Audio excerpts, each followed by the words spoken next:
Moving forward, ladies and gentlemen, as next our plenary closing remarks by Captain Sunil Thapar, CEO, Shipping Services, All Cargo Logistics. Could we have a round of applause, ladies and gentlemen, for Captain Sunil Thapar?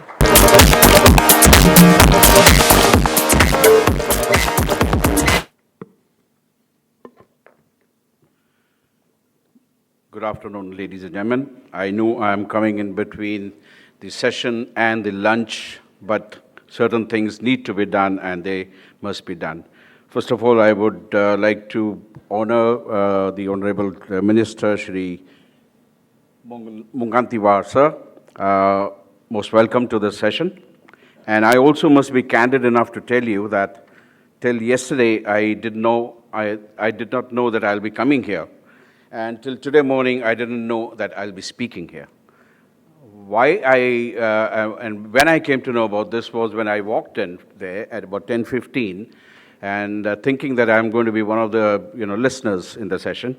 I was led by, I think Rajiv was it, I was met by him, and he led me to the front table, and I said, oh shit, there's something going on. And the bell started ringing, and he then made me sit here on the front table, and my name was there. And I was wondering how they are treating me like this, that, my name is there. And then I looked at the schedule, and I saw my name there as one of the speakers. Well, no issues. I jotted down a few points to speak on. And the only thing I can speak on is shipping. And I thought that is a relevant subject because we've been talking about what has been happening on land here. We've been talking about what's happening with the e-commerce here, and maybe a little bit of inputs on one of the major elements, major links on the supply chain, which is shipping. I could throw some light on that within these 10 minutes which I have for me. But one thing I must say about the e-commerce business, and this is, of course, in a lighter vein. One thing which it has done for me is that I'm able to keep a track on my children in US, my son and my daughter-in-law in US, and I'm able to keep a track on some of the activities.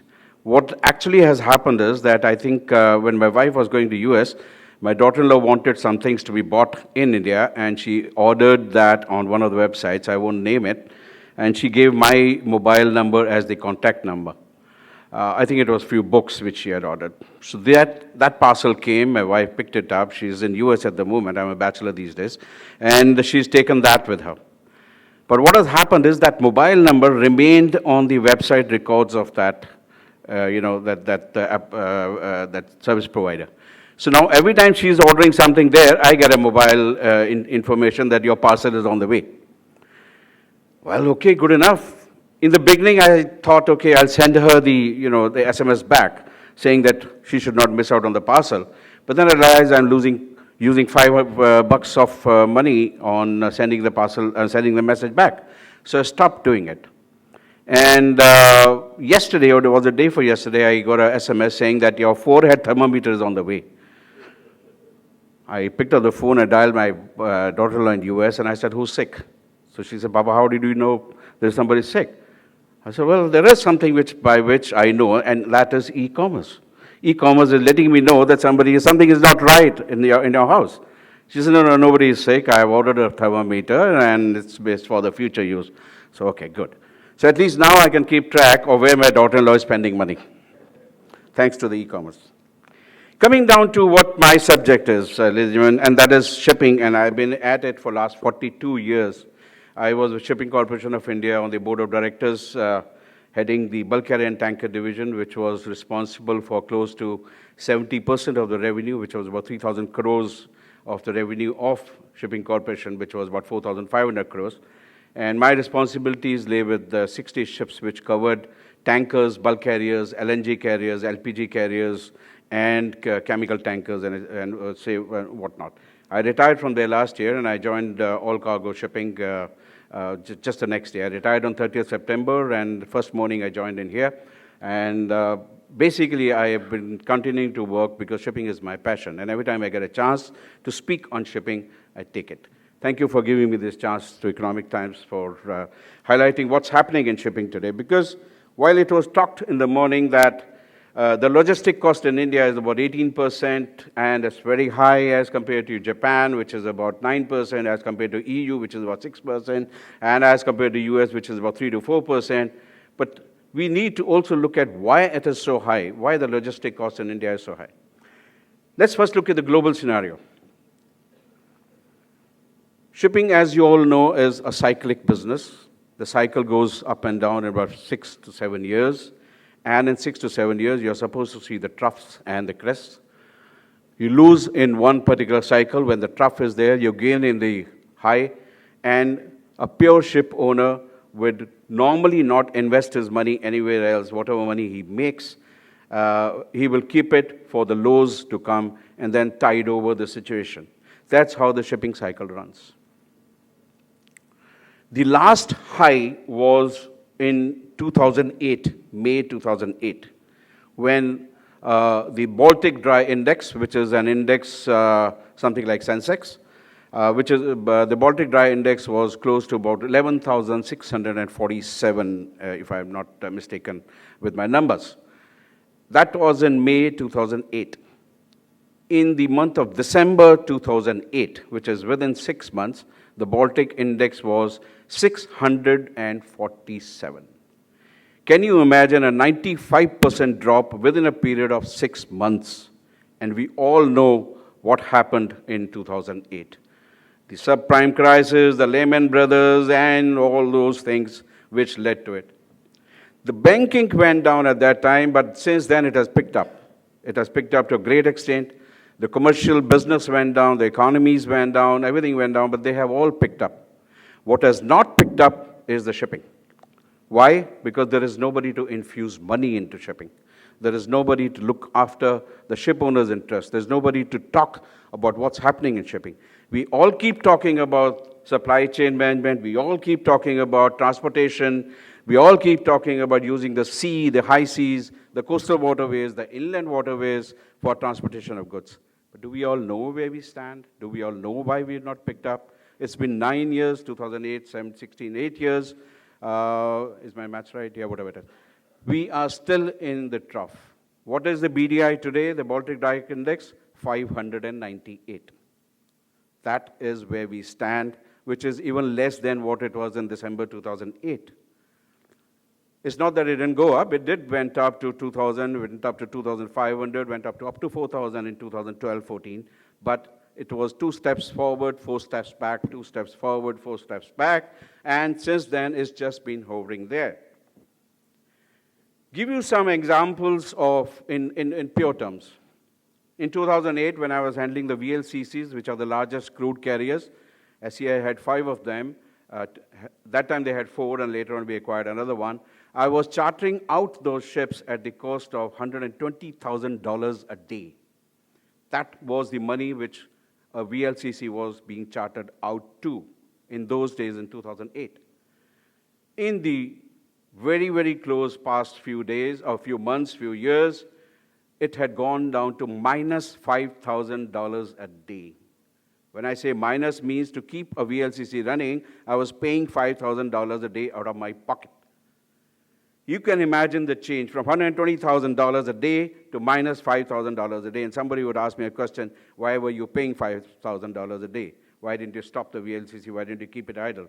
Well, if I had kept it idle, I would have been paying $15,000 a day out of my pocket. So I thought, if at least let it have a contribution of $10,000, only $5,000 is going out of my pocket. Because that's the cost of maintaining a VLCC. These are pure numbers. Look at the dry side. Handymax bulk carrier was being chartered out at $70,000 a day in those good old days. And just a few months back, it was $2,000 a day, which does not even cover an OPEX.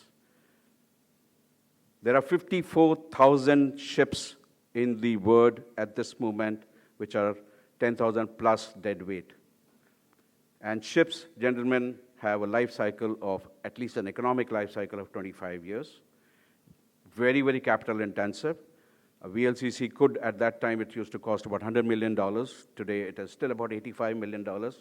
An LNG carrier can cost about $220 million. A Handymax bulk carrier can cost $35 million. A Supramax or Panamax can cost about $60 million. That's pretty capital intensive.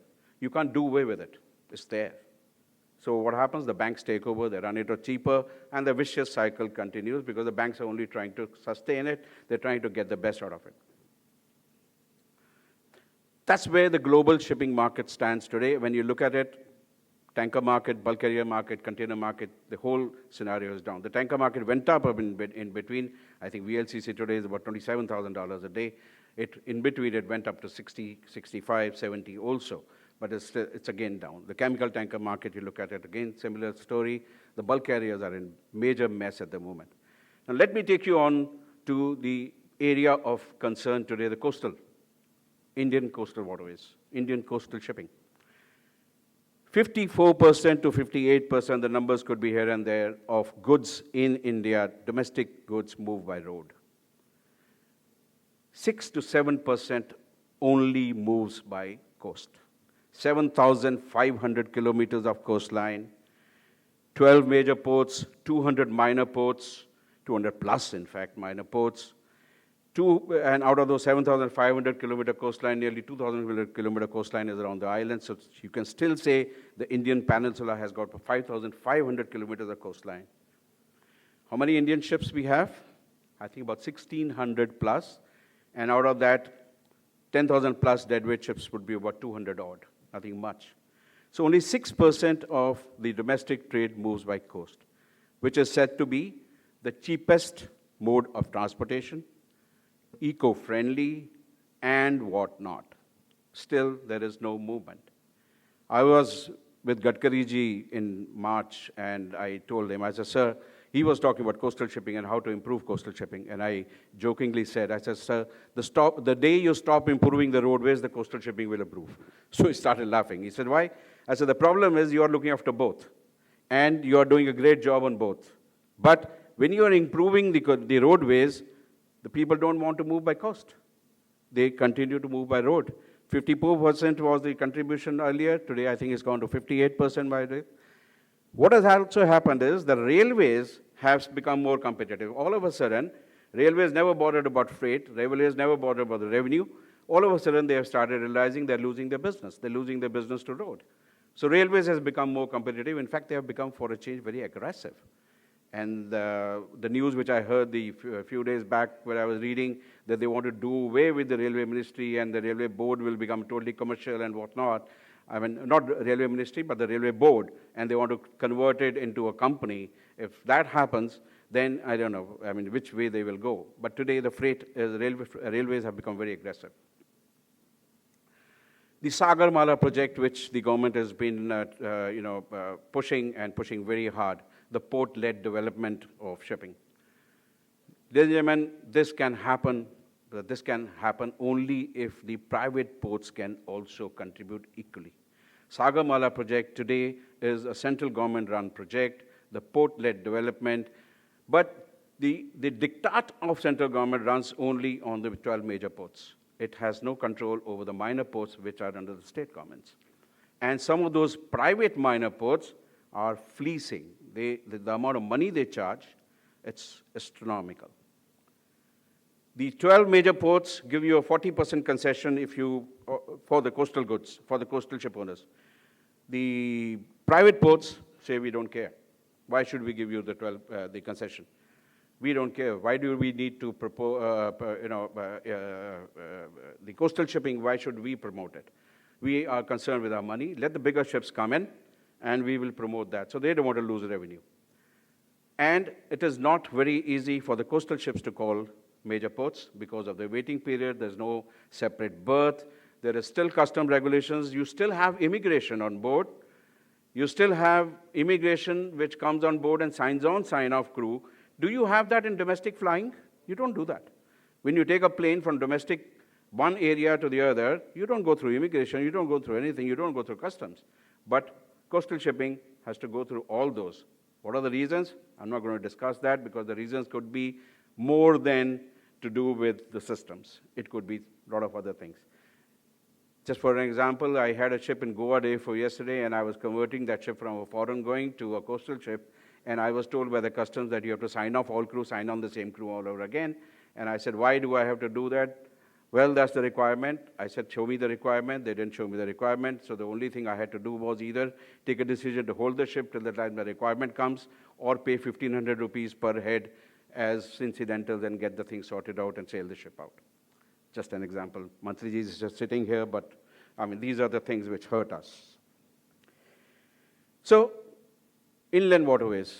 The government is today pushing inland waterways. 5 national inland waterways are being pushed. One of them, of course, the Ganga one, is being pushed very, very hard. Where do we stand? 2.5 years back, or was it a year and a half back, the Inland Waterway Authority Chairman, Mr. Amitabh Verma, very, very dynamic guy, very, very pushy guy, he took a proactive decision, which normally does not happen in government. He took a proactive decision and developed a jetty close to Garden Reach in Hooghly, thinking that if I have a jetty, the cargo will come, the ships will come, the barges will come. It's 1.5 years, gentlemen, that jetty was made to move containers from Hooghly, from Calcutta to Varanasi. Not a single container has moved. That jetty is being used for loading and discharging soda ash. So while the Ministry of Shipping is talking a lot, doing a lot, and I don't deny it, they're pushing a lot. If it could come, if it was in Mr. Gadkari's hands, he would change the shipping overnight. But there are a lot of pitfalls, there are a lot of hassles involved, and the mindset of the country, the mindset of the trader, which also needs to be changed. And one of the major issues with development of coastal shipping, of course, is the last mile connectivity, which I think there's a session after lunch on last mile connectivity. And that, ladies and gentlemen, is one of the major problems today. Because it is said that if you have to move goods by up to about 1,500 kilometers, move it by rail. If to move goods by road, 100 to 500 kilometers is fine, economical. But anything beyond that, it must move by sea.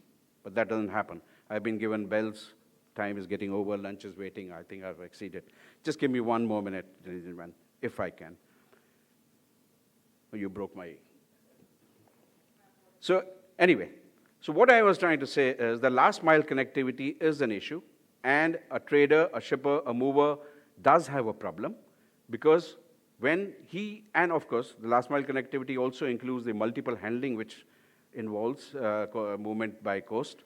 And when you come to the trader, when you look at it, definitely there is an issue involved, because he has to pay multiple times. His goods have to be handled multiple times.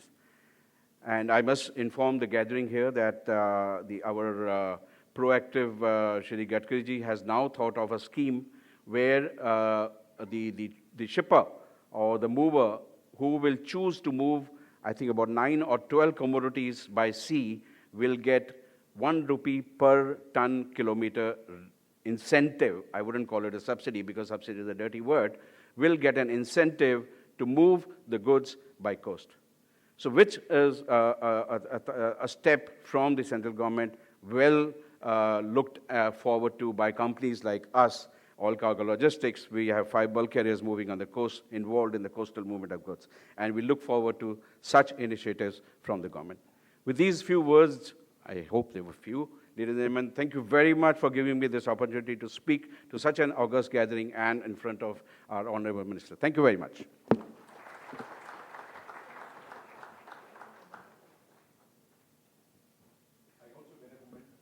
Thank you so much, Captain Thapar. Mr. Rishi Kapoor requests you to kindly come forward and present the memento to Captain Thapar.